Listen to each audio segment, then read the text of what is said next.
C'est l'heure de la chronique de Fadoua. La chronique de Fadoua. T'es prête, Fadoua? Yes. Alors, on te lance tout de suite. Ne tousse plus dans le micro. Ah, d'accord, pardon. Alors, on te lance tout de suite en jingle.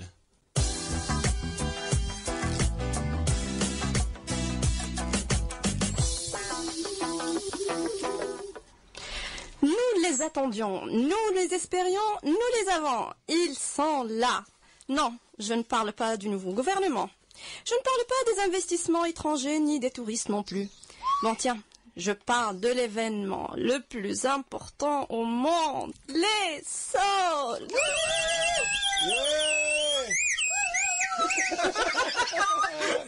Il pleure. Oh non.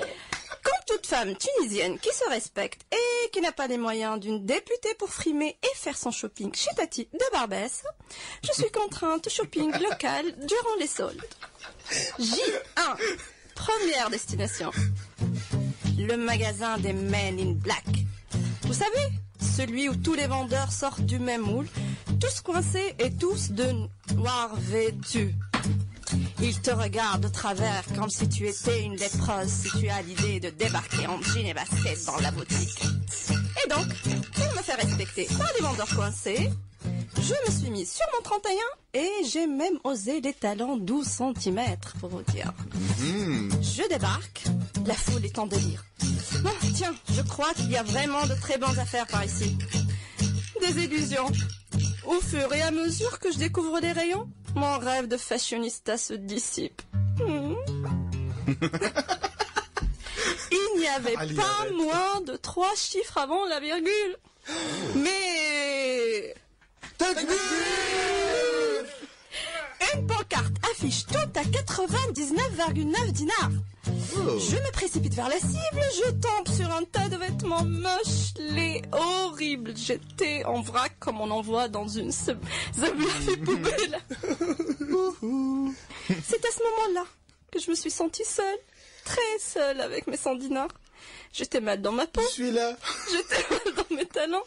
Et je voulais juste quitter les lieux avant que les vendeurs in black m'effacent la mémoire avec un cintre. J2. Deuxième destination. Les boutiques du centre-ville. Bon, cette fois-ci, j'étais un peu plus rassurée. C'était des marques locales, vendues par des gens locaux, et surtout pourtant des couleurs. À vrai dire, un peu trop de couleurs. Des fausses blondes, des vraies brunes, du rouge à lèvres, du mauve à lèvres. Et entre le zoo et le carnaval, j'étais perdue. Au bout du compte, j'ai lâché l'affaire. J3.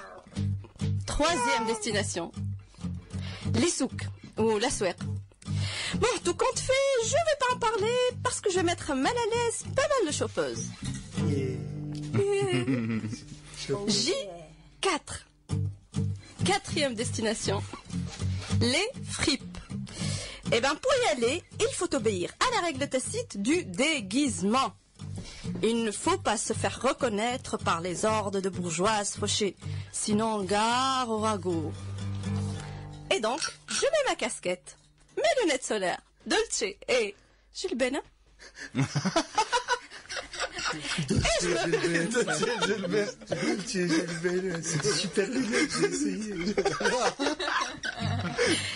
je me pointe aux fripes du Manzawit, les plus luxueuses à ce qu'on raconte. Premier constat, il y avait plein de femmes en lunettes solaires, Dolce et Jules Bénin, bizarrement. Oh. Alors que je m'aventure entre les nasbas, parfumées ou formeuses, une bagarre éclate entre Madame Flaine, ex-sinistre non récupérée, et Madame Felten, nouveau député, qui n'a pas reçu encore son salaire. La cause, une paire de chaussures Prala. Prala. C'était... Mais qu'est-ce qui se passe? C'était inouï de voir les instincts basiques faire surface en live. Il y avait des coups de poing, des cheveux tirés, et bien sûr la délicatesse verbale. Et ce n'était pas pour déplaire au reste des clientes qui en profitaient pour immortaliser la scène avec leur smartphone acheté par facilité sur 136 mensualités. Bon, Visiblement, faire les friperies, c'est un don divin, et je ne l'ai pas. Je ne savais pas quoi choisir ni comment. Et ben j'ai fini par acheter 2-3 trucs qui ont servi pour laver les vitres. Il fallait bien consommer. Merci Fadoua. Et on voit tout de suite ton jingle.